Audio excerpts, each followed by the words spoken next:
Hey my fellow investors, this is Julius with another video of investing. So today we are going to look at what you should do with your money if you have a small amount of money on hand. If you're starting with $1,000, we're going to use that as an example.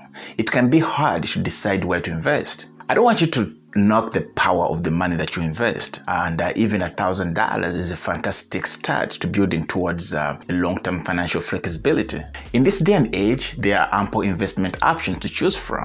And it's so wonderful to have so many choices, but deciding which direction to go may be overwhelming. And that's one of the reasons that you find so many people just spending their money because they lack what we call a plan. And that's why in this video, I'm going to give you different investing options to help you get started. But before we get started, make sure you've smashed the like button and subscribe by hitting the red button. And it's going to cost you nothing, just a second, but it's going to mean a lot to this video.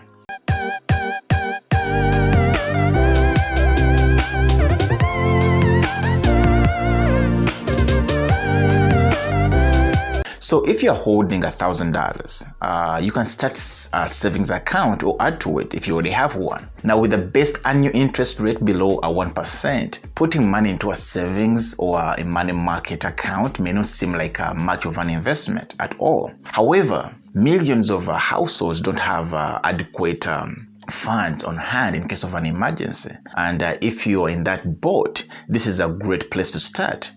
Now, here's why putting money into a basic savings is a great investment. You see, rainy days are inevitable, and predicting life twists and turns and when they will occur is impossible as well. So being prepared with some cash on the sideline will always help, and if it keeps you from borrowing money at high interest like a credit card debt, then that small return from the savings account will be worth it. Now, strive to have at least 3 to 6 months worth of cash stashed away, and you will be amazed how many people here in America won't be able to come up with $1,000 in case of an emergency, and yet they have what we call good jobs.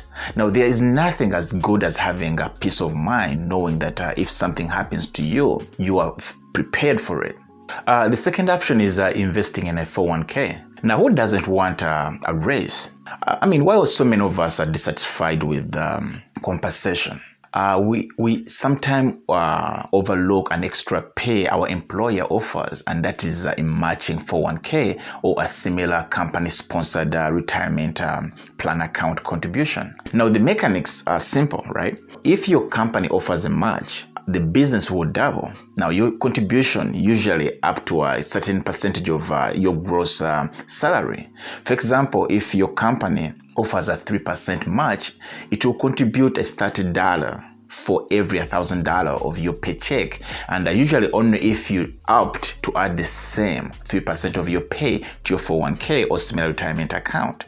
Now, if your employer offers it, it's a quick and easy way to double your money.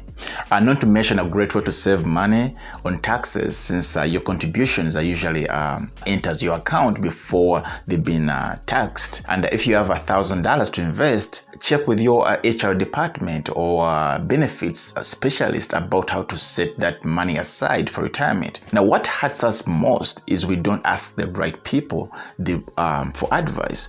It's one thing I can tell you is always ask for help if you don't know. It's better walking around pretending to know something that you don't. The other option is investing in an IRA account. Now, if you don't have access to a work-sponsored retirement plan, or your plan won't allow you to add extra money, you are not out of luck. Now, that's where individual retirement accounts come in. There is no company match with IRAs, but if you have earned income like through your job or self-employed, this option is worth considering. You have to understand there are two basic types of IRAs, that is the traditional and the Roth IRA. A personal contribution to a traditional IRA is often tax deductible, and earnings grow tax deferred until withdrawn. You see, a Roth IRA is an after-tax contribution, so it gets no deduction. However, Contributions can be withdrawn penalty free, and earnings grow tax free, and those earnings can be withdrawn once you hit 59.5, as long as the account was established at least 5 years earlier. And if you have $1,000, starting an IRA at an online brokerage account is a great way to start working towards a long-term wealth generation. Now, for 2021, investors can deposit up to $6,000 into an IRA, and up to additional $1,000 if you're older than 50 years.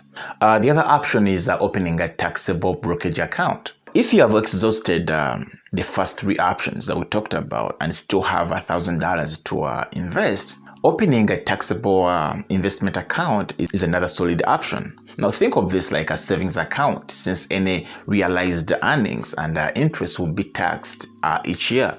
However, the potential upside is higher than with a savings account. Granted, all investing involves risk, and there is no guarantee you won't lose the $1,000 in this process.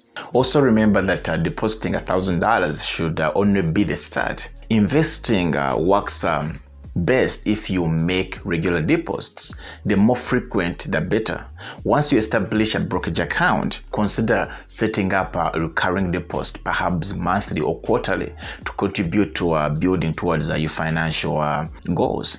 The 5th option is investing in ETFs. Now, once an IRA or brokerage account is open, it's time to start choosing where to invest. Now, if you're just getting started, an exchange-traded fund, what we call ETF, is an excellent place to begin. Now, there are thousands of ETFs to choose from, and many of them are tracking a benchmark such as the US bond or stock market. Now, ETFs are easy to purchase and on average have lower fees than actively managed mutual funds. And if you have $1,000, learn how to invest in ETFs to begin your investing journey. Now, personally, I highly recommend ETFs for new investors because you are instantly diversified than trying to pick a single stocks, especially when you are not sure of what you're doing in the first place. Lastly, or my last option is going to be investing in stocks, and this can be single stocks.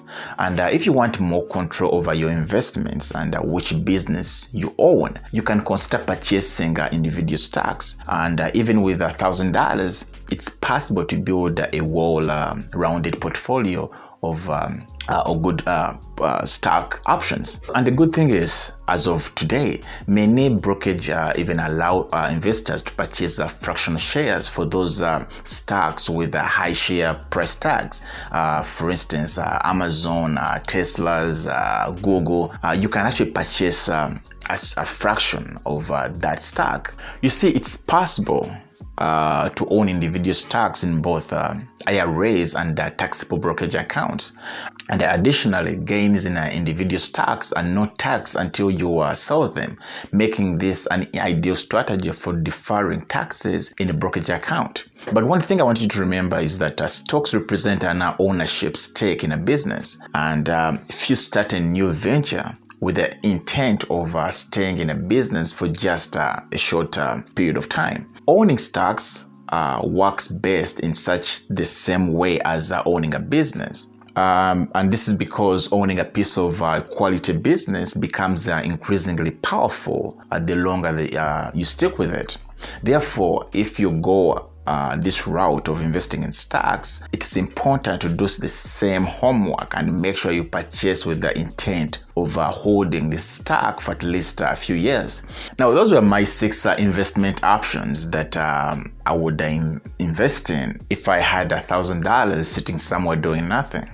But please do not take this as advice. It's just my personal opinions. I want you to do your research and please seek professional help because there's a high chance of losing money in the stock market or in any other investing journey that you may decide to take. You see, like I said at the beginning of this video, don't underestimate the power of $1,000. Now, while it may not be or it may not seem like a fortune to so many people, it can go a long long way. Even a small starting investment can help lay the foundation for a long and profitable journey toward your financial flexibility. Put that money to work and add to it as often as possible with your long-term goals in mind. Now, thanks again for watching this video, and I hope you like the content. Please, if you have not subscribed to the channel, make sure you've subscribed by hitting the red button so you can always be notified every time I drop a video. Thank you and have a good week.